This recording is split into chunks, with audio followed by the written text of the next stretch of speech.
Hey guys, so today I'm going to bust 3 myths about intermittent fasting that I think are going to surprise you. So here they are. Number 1 is I can eat whatever I want during my feeding window and still get results. Number 2 is I can't do intermittent fasting because I'm going to be starving. And number 3 is I have blood sugar dysregulation or I'm on some kind of medication like metformin, and so I can't do intermittent fasting. So let me talk about all 3 of those in a context. First, I want to say I am not a doctor. I am not giving medical advice. This is for information only for you to use as you will. Okay, so number 1 is I can eat whatever I want during my feeding window and that'll give me the results I want. Now, there's 2 aspects to that. Number 1 is people got that misconception because of the research that was done by Dr. Satchel Panda back in the early 2000s, late 90s, down at the Salk Institute in San Diego. And this is kind of where this hype of intermittent fasting all came about. Well, he did his experiments on mice, which can be very, very informative for humans for sure. However, what he said and what people have been kind of bouncing off of is that the experiments he did was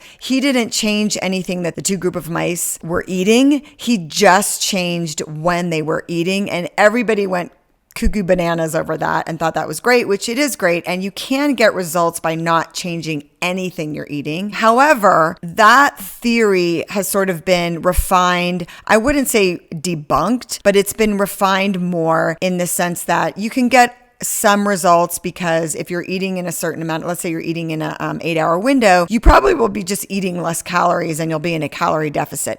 After a while, you won't get very far with that. Right? So you're really going to have to, and the latest research and the latest sort of, information that's out there from the space of intermittent fasting from all the experts is that really to enhance your results and really to get that autophagy going and that cell renewal, weight loss, anti-inflammatory benefits, you really do need to change what you're eating in that window to real whole food. Now, you could gradually do that and you could start with, I'm just not going to change anything I'm eating, and you probably will get results, but you'll plateau after a while. You'll feel a little bit better because you probably will lose weight. And if you're holding on to weight, that often, 50, 20 pounds or more, that will create inflammation anyway. And once you lose some of that, you'll start to feel better. So the myth there is that, and I hear a lot of people telling me that they're still kind of literally dining out on that research that was done, now coming up to like 25 years ago, that you don't have to change anything you're eating. So that's not entirely true. So that's myth number 1. Myth number 2 misconception number 2 is that I can't do intermittent fasting. I don't want to be starving. I need to eat. Anybody who's participating in intermittent fasting knows that you're not starving. So let's dive into that a little bit. Number 1 is I always start people really slow with intermittent fasting. But if we go back to evolution and what our ancestors did, they actually participated in some type of fasting, whether they wanted to or not. So evolutionarily speaking, our DNA, we were designed to be having periods of eating and not eating. Back in hunter-gatherer days, the only stress they had in their lives was where and when am I eating, right? So they spent most of their time figuring out their food. And so what we needed to be as humans is alert when we're not eating, because what did we need to be doing? Hunting, gathering, making the food, preparing for famine, preparing for weather. So we needed to really be at our best mentally when we're not eating. So that's a really important point to remember, is that you should be sharper when you're not eating in your, fasting window. The other thing I want to say about I'll be starving is most of us, whether we know it or not, are participating in intermittent fasting because you're not eating while you're sleeping, and theoretically you're sleeping 6 hours, 8 hours, 10 hours a day, depending on how old you are and depending on how much sleep you get every night, but you're not eating during that time, so you're fasting. So the easiest thing to do is really to just continue that fast. That's where the sort of skip breakfast theory of intermittent fasting came in. Okay, so back to I can't do it because I'm going to be starving. So you will actually feel a lot better, and you will tune into your satiety and hunger cues, and you will balance those hormones. Those two hormones are leptin and ghrelin. Ghrelin is the hormone that tells your brain that you're hungry, and leptin is the hormone that tells your brain that you're full.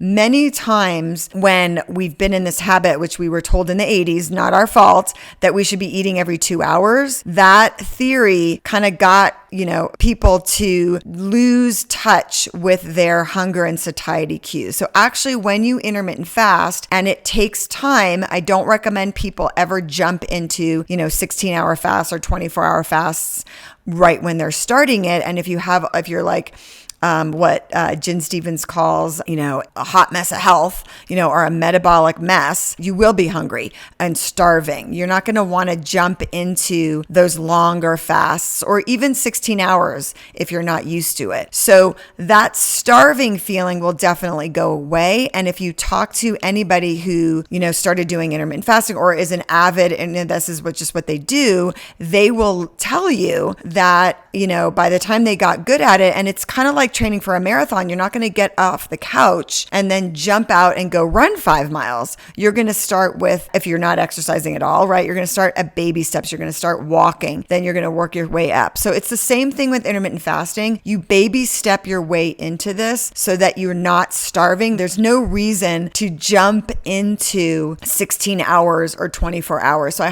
I don't recommend that. You will feel like you're starving. So there's so much more to the starving thing. If you have 15, 20 or more pounds to lose and you have some fat, that needs to be used as fuel. You will not starve. You will feel hungry. You will feel tired. You will get a headache. You will feel that like detox flu, but you will not starve because you've got 15 pounds of fat to use as fuel, right? So there's more to this starving thing and the eating every 2 hours. You definitely want to get out of the habit of that. And when I work with people in intermittent fasting, we work on what best fits your lifestyle so that you can go to work, in the beginning and not feel like you're starving. Because the feeling like you're starving, I get it, you guys, I'm not empathetic to that. You will feel like you're starving, and that growling in your belly or those other symptoms that I talk about, those sort of detox flu symptoms of this is the detox flu symptoms. I would say like headache, nausea, same thing when you go off coffee,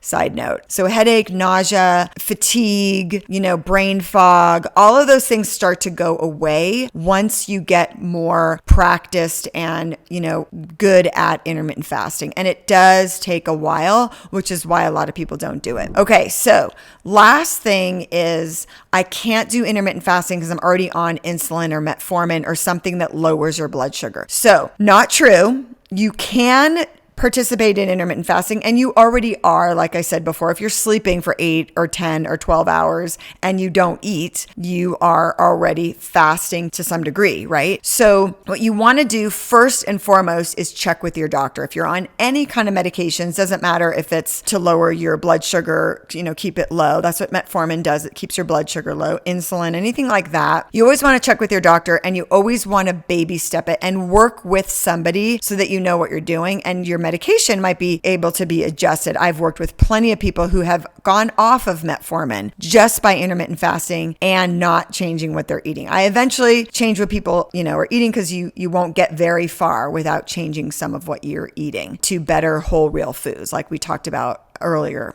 in the video. So the medication part of it is, first step, talk to your doctor, make sure and tell them what you're going to do. If you're doing the math and you're fasting already for 12 hours, which is really a baseline fast, which I say allows your body to trigger its natural systems of detoxification, is that 12-hour window of fasting. So some of that obviously is, during your eating window. So then you go to your doctor and say, I'm going to not eat for another, hour. You baby step it and let your doctor know. He or she will tell you what to look for, what your symptoms, because it is very, very dangerous for your blood sugar to drop too low. So work with your doctor on that, or a health care professional or a health coach or someone who feels, you trusted, then they're qualified to help you with this. But just know that if you're on something, that intermittent fasting will help you get off of some of those medications. I don't tell people not to take their medications.